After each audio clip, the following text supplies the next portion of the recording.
उबटन से भइले जनमवा गणेश जिनकर नमवा गणेश जिनकर नमवान हो।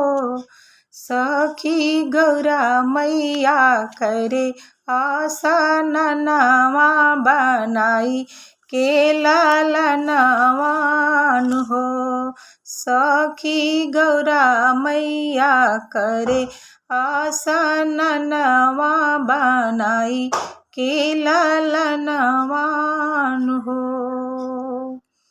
सतयुग में रहे दास हथवा त मोर के संवरियानु हो।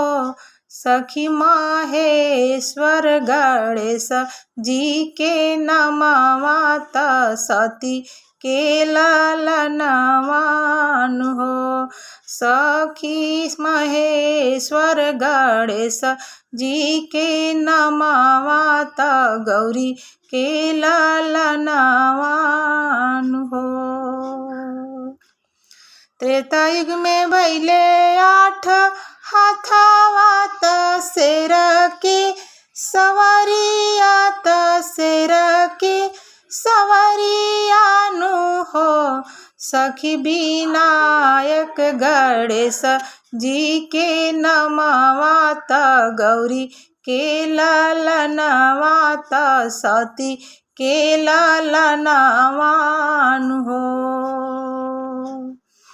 द्वापर युग में रहे 4 हाथवा त मूसा के सवरिया त मूसा के सवरियानु हो।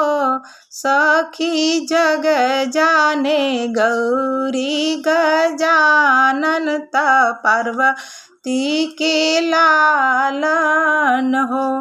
सखी जग जाने गौरी गजानन पार्वती के लालन हो।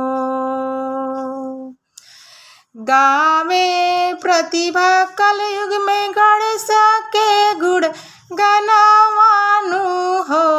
सखी गणेश जी कृपा त करिहा कलेश मिटी जइहा न हो। सखी गणेश जी कृपा त करिहे कलेश मिटी जइहे न हो।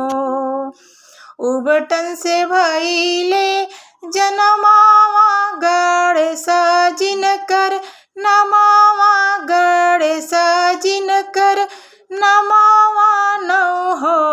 सखी गौरा मैया करे आसनवा बनाई के लालनवान हो।